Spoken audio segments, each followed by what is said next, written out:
রাত 11টার সময় সঙ্গে আছি আমি এশা হোসেন। এবার অন্যান্য শীর্ষ সংবাদ। ওমিক্রন রোধে সভা সমাবেশ বন্ধ সহ জাতীয় কমিটির 4 সুপারিশ বাস্তবায়নের ইঙ্গিত স্বাস্থ্যমন্ত্রীর। এখনই বন্ধ হচ্ছে না শিক্ষা প্রতিষ্ঠান, আরও কঠোর হওয়ার পরামর্শ। এবং ঢাকায় মেট্রো রেলের প্রথম 3টি স্টেশনে ওঠানামা সিঁড়ি প্রস্তুত, বসেছে এক্সেলেটরও। উত্তরা থেকে আগারগাঁও পর্যন্ত চলছে স্টেশনের ভেতরের কাজ।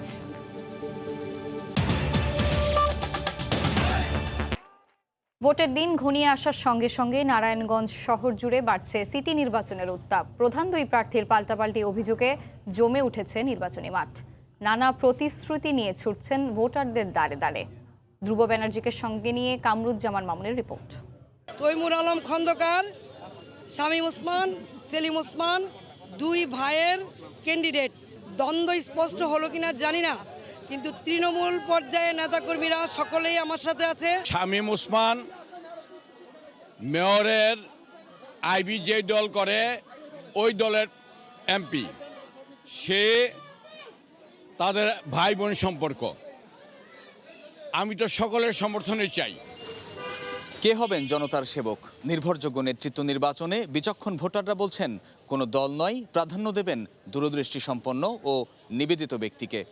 সিটি কর্পোরেশনে কাজ করতে পারবো তাকে আমরা চাই, যেন দেশের উন্নত করতে পারে, কাজ করে, এরকম আমরা সুষ্ঠু নির্বাচন চাই। নির্বাচনের বাকি আর মাত্র 8 দিন থাকলেও প্রার্থীরা গণসংযোগের সুযোগ পাবেন 6 দিন। তাই তো প্রচারণার 12তম দিনে এসে শেষ মুহূর্তে ব্যস্ত প্রার্থীরা। কামরুজ্জামান মামুন, সময় সংবাদ, নারায়ণগঞ্জ। এদিকে নারায়ণগঞ্জ সিটি নির্বাচনে আওয়ামী লীগ মনোনীত প্রার্থীর বিরুদ্ধে দলের কোনো নেতা অবস্থান নিলে তার বিরুদ্ধে সাংগঠনিক ব্যবস্থা নেওয়া হবে বলে সতর্ক করেছেন দলের নেতারা। বিকেলে নারায়ণগঞ্জে এক মতবিনিময় সভায় অংশ নিয়ে তারা একথা বলেন। তিনি যদি এই দলের প্রার্থীর বিরুদ্ধে অবস্থান নেন, তিনি আমাদের প্রার্থীর বিরুদ্ধে যথার্থই অবস্থান নিয়েছেন, তাহলে তাকে সাংগঠনিকভাবে আমাদের ব্যবস্থা গ্রহণ করা ছাড়া কোনো বিকল্প কিছু থাকবে না। আমি যদি আমার দায়িত্ব পালনে ব্যর্থ হই, সে দায়িত্ব আমাকে বহন করতেই হবে। সেই ব্যর্থতার দায়িত্বের জন্য পার্টির কাছে জবাবদিহি করতেই হবে, সে যেই হোক না, যেই হন না কেন। রাত 11টার সময় আরও থাকছে।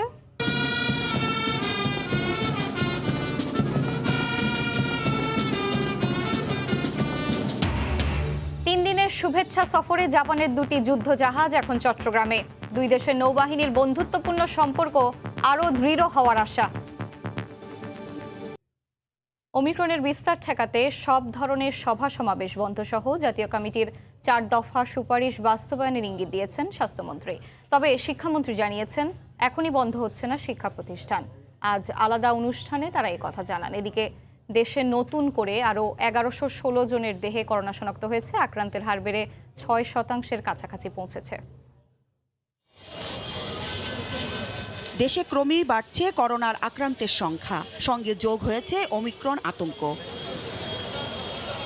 এ অবস্থায় সংক্রমণ ঠেকাতে আবারও নড়েচড়ে বসেছে সরকার। এরই মধ্যে করোনা নিয়ন্ত্রণে জাতীয় কারিগরি পরামর্শক কমিটি কঠোরভাবে স্বাস্থ্যবিধি মানা, সভা সমাবেশ, বিয়ের অনুষ্ঠান সহ জনসমাগম বন্ধ সহ 4 দফা সুপারিশ করেছে।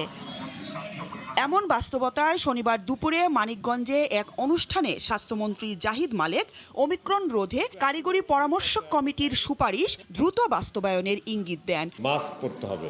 আমাদের সামাজিক অনুষ্ঠানগুলো, যেগুলো বিয়ে শাদী হচ্ছে, যেগুলো ধর্মীয় অনুষ্ঠান আছে, সেখানেও যে ক্যাপাসিটি আছে ওই প্রতিষ্ঠানে তার বেশি একজন লোকও ওখানে দাওয়াত দিতে পারবেন না। জাতীয় কারিগরি কমিটি যেটা আছে স্বাস্থ্যের, তাদের যে নির্দেশনা আছে সেটাও আমাদেরকে মেনে চলতে হবে। সমস্ত জেলা পর্যায়ে এই নির্দেশনাগুলো চলে আসবে। এদিকে শনিবার সকালে রাজধানীর আফতাবনগরে ইম্পেরিয়াল কলেজের রজত জয়ন্তী উদযাপন অনুষ্ঠান শেষে সাংবাদিকদের প্রশ্নের জবাবে শিক্ষামন্ত্রী জানান, আপাতত শিক্ষা প্রতিষ্ঠান বন্ধের পরিকল্পনা নেই। আমরা শিক্ষা প্রতিষ্ঠান বন্ধ করতে চাই না, বরং আমরা চাই আমাদের প্রতিটি শিক্ষার্থী যেন টিকা নিয়ে আমাদের শিক্ষা প্রতিষ্ঠানে আসে। নির্ধারিত বৈঠক আছে আমাদের যে কোভিড-19 সংক্রান্ত যে জাতীয় পরামর্শ কমিটি আছে তাদের সঙ্গে আমরা সার্বিক পরিস্থিতি নিয়ে আমরা পর্যালোচনা করে সিদ্ধান্ত নেব। এ সময় শিক্ষামন্ত্রীও শিক্ষার্থী সহ সবাইকে স্বাস্থ্যবিধি মেনে চলার আহ্বান জানান। সন্তানদের ভবিষ্যতের কথা। মৌসুম ইসলাম, সময় সংবাদ, ঢাকা। এদিকে দেশে করোনা সংক্রমণ বাড়লেও কোথাও নেই স্বাস্থ্যবিধি মানার বালাই, মাঠ পর্যায়েও নেই নির্দেশনা বাস্তবায়নের কোনো দৃশ্যমান উদ্যোগ। এ অবস্থায় সরকারকে আরও কঠোর হওয়ার পরামর্শ বিশেষজ্ঞদের। মিজানুর রহমানের ছবিতে রাশেদ বাপ্পির রিপোর্ট। শুনতেছি যে বাড়তেছে, এখন আমিও রাস্তায় এসে মাস্ক ফালাইছি, কাশিটা বেশি এলে সস্তা। এই হলো অতি সংক্রমণশীল করোনার নতুন ধরন ওমিক্রন শনাক্তের প্রায় 1 মাসের বাংলাদেশ। সব জেনে বুঝেও যেন না দেখার ভান, না শোনার অভিনয়।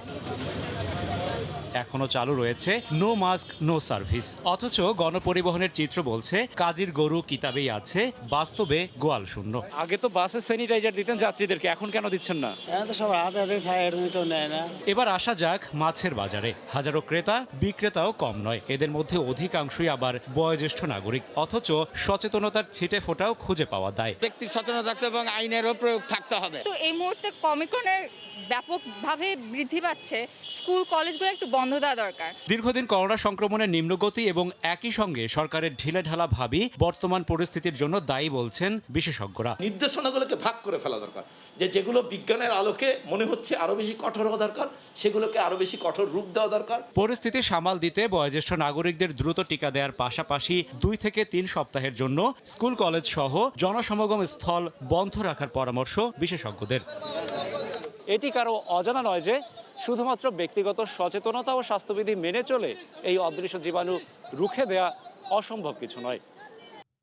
রাজধানীবাসীর স্বপ্নের মেট্রো রেলের প্রথম 3টি স্টেশনে ওঠানামার সিঁড়ি প্রস্তুত। বসানো হয়েছে চলন্ত সিঁড়িও, তৈরি হয়েছে লিফটের জায়গা। উত্তরা থেকে আগারগাঁও সবগুলো মূল অবকাঠামো নির্মাণ শেষে চলছে ছাদ ও স্টেশনের ভেতরের কাজ। মেট্রো রেলের স্বপ্নটা এখন হাতের মুঠোয়।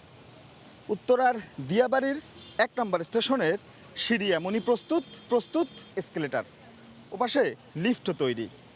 প্রথম 9টি স্টেশনের 7টি স্টেশনেরই এখন ওঠানামার সিঁড়ি প্রস্তুত প্রায়।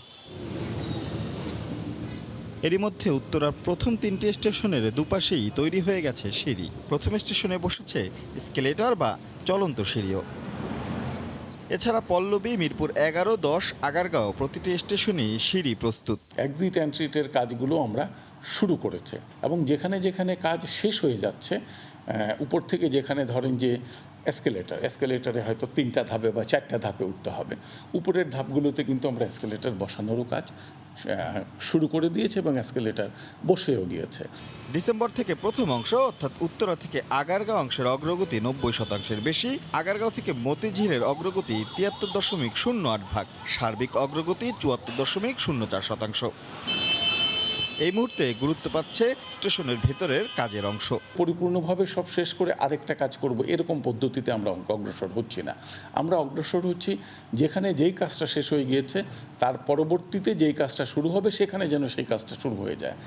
অন্য একটা স্টেজে অন্য কাজটা থাকলে সেইভাবে সেই কাজটাও সামনের দিকে অগ্রসর হতে থাকবে। সব ঠিক থাকলে চলতি বছর ডিসেম্বরে আনুষ্ঠানিক যাত্রা হবে উত্তরা থেকে আগারগাঁও। আসছে বছর স্বপ্নের মেট্রো রেল চলবে মতিঝিল পর্যন্ত। রাশেদ লিমন, সময় সংবাদ, ঢাকা। অপরিকল্পিত ফ্লাইওভারের পাশাপাশি এলিভেটেড এক্সপ্রেসওয়ের কারণে চট্টগ্রামের প্রস্তাবিত মেট্রো রেল প্রকল্পের নকশা জটিলতার শঙ্কা করা হচ্ছে। এই অবস্থায় মূল সড়ক বাদ দিয়ে রুট পুনর্বিবেচনার পরামর্শ বিশেষজ্ঞদের। সাক্ষরটিপুর ক্যামেরায় বিস্তারিত জানাচ্ছেন কমল দে। 60 বর্গ মাইলের চট্টগ্রাম নগরীতে গত 1 দশকে তৈরি হয়েছে 4টি ফ্লাইওভার, আর 5 বছরের বেশি সময় ধরে এলিভেটেড এক্সপ্রেসওয়ের ডিজাইনে একাধিকবার পরিবর্তন এনেও কাজ শেষ করা যায়নি। পরিকল্পিতভাবে না হওয়ায় যানজট এখন নগরীর প্রতিদিনের যন্ত্রণা।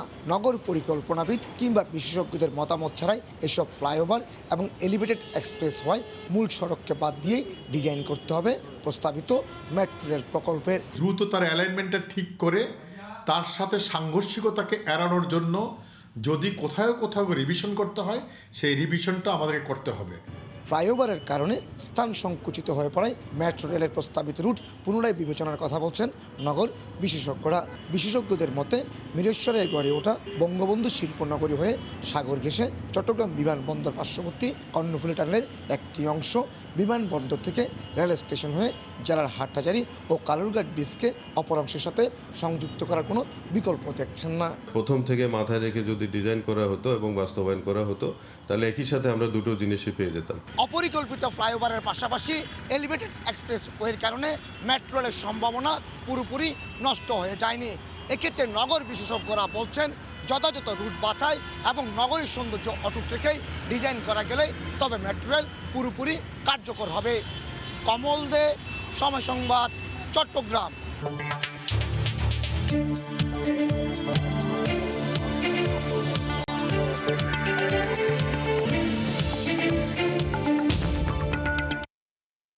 রিকশা থেকে নেমে ফোন থেকেই দেয়া যাবে ভাড়া। ভাঙতির জন্য চিন্তা করতে হবে না রিকশা চালককেও। ক্ষুদ্র লেনদেনে নতুন এই দিগন্তের সূচনা করেছে ট্রাস্ট আজিয়াটা পে ট্যাপ। প্রাথমিকভাবে রাজধানীর ধানমন্ডি এলাকায় নতুন এই সেবা চালু করল মোবাইলে আর্থিক সেবাদাতা প্রতিষ্ঠানটি। রিকশার নগরী ঢাকা। রাজধানীর অলিগলি রাজপথে বৈধ অবৈধ মিলিয়ে প্রায় 15 লাখ রিকশা চলাচল করে। গিনেস বুক অব ওয়ার্ল্ড রেকর্ডসের 2015 সালের তথ্য মতে ঢাকার 40% মানুষ নিয়মিত চলাচলের ক্ষেত্রে রিকশার উপর নির্ভরশীল। এ বিষয়টি মাথায় রেখে যাত্রীরা যাতে রিকশা ভাড়া মোবাইলে পরিশোধ করতে পারেন তার উদ্যোগ নিয়েছে ট্রাস্ট আজিয়াটা পে ট্যাপ। শনিবার রাজধানীর ধানমন্ডি এলাকায় নতুন উদ্যোগের অংশ হিসেবে 3 শতাধিক রিকশা চালককে একটি করে কিউআর কোড সম্বলিত কার্ড দেওয়া হয়েছে। যাত্রীরা ট্যাপ অ্যাপ দিয়ে স্ক্যান করে রিকশা চালকের ট্যাপ ওয়ালেটে ভাড়া দিতে পারবেন। খুদে বার্তার মাধ্যমে জানা যাবে লেনদেন সম্পন্ন হয়েছে কিনা। যাত্রী যারা তারা যদি ট্যাপ দিয়ে রিকশা পেমেন্ট করেন তারা ইনস্ট্যান্ট 10% ক্যাশব্যাক পাবেন।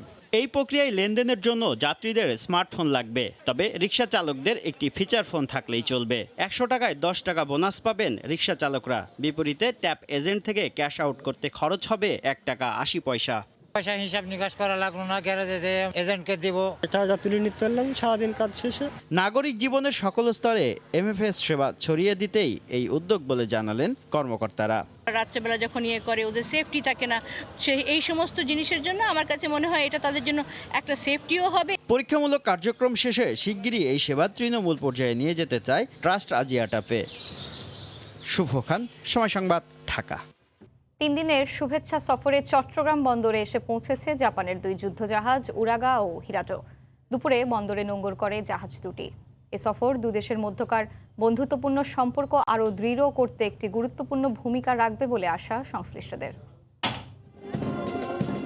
শনিবার দুপুর 2টার কিছু পরে কর্ণফুলী নদীর মোহনায় প্রবেশ করে জাপানের মেরিটাইম সেলফ ডিফেন্স ফোর্সের 2 যুদ্ধজাহাজ উরাগা ও হিরাডো। এর আগে সফরকারী জাহাজ দুটি বাংলাদেশ জলসীমায় এসে পৌঁছালে নৌবাহিনীর জাহাজ প্রত্যয় তাদের অভ্যর্থনা জানায়। বেলা 2:30টার দিকে চট্টগ্রাম বন্দরের 5 নম্বর জেটিতে জাহাজ দুটি নোঙর করলে সুসজ্জিত একটি বাদক দল বাদ্যযন্ত্র বাজিয়ে স্বাগত জানায় তাদের। এই সফর দুই দেশের 50 বছরের বন্ধুত্বের প্রতীক উল্লেখ করে বাংলাদেশ জাপান নৌবাহিনীর বিদ্যমান সুসম্পর্ক আরও এগিয়ে যাবে বলে আশা প্রকাশ করেন জাপানি রাষ্ট্রদূত। In terms of enhancing further friendship, very symbolic in terms further promoting cooperation between Bangladesh Navy and the Japanese Maritime Self-Defense Force. 3 দিনের শুভেচ্ছা সফর শেষে জাপানের জাহাজ দুটি আগামী 10 জানুয়ারি বাংলাদেশ ছেড়ে যাবার কথা রয়েছে। শিল্পোন্নত দেশগুলোর মধ্যে বাংলাদেশের স্বাধীনতা সর্বপ্রথম স্বীকৃতি দেয় সূর্যোদয়ের দ্বীপ রাষ্ট্র জাপান।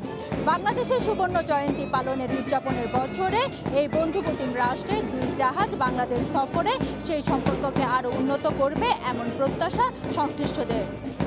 ফেরদৌস লিপি, সময় সংবাদ, চট্টগ্রাম।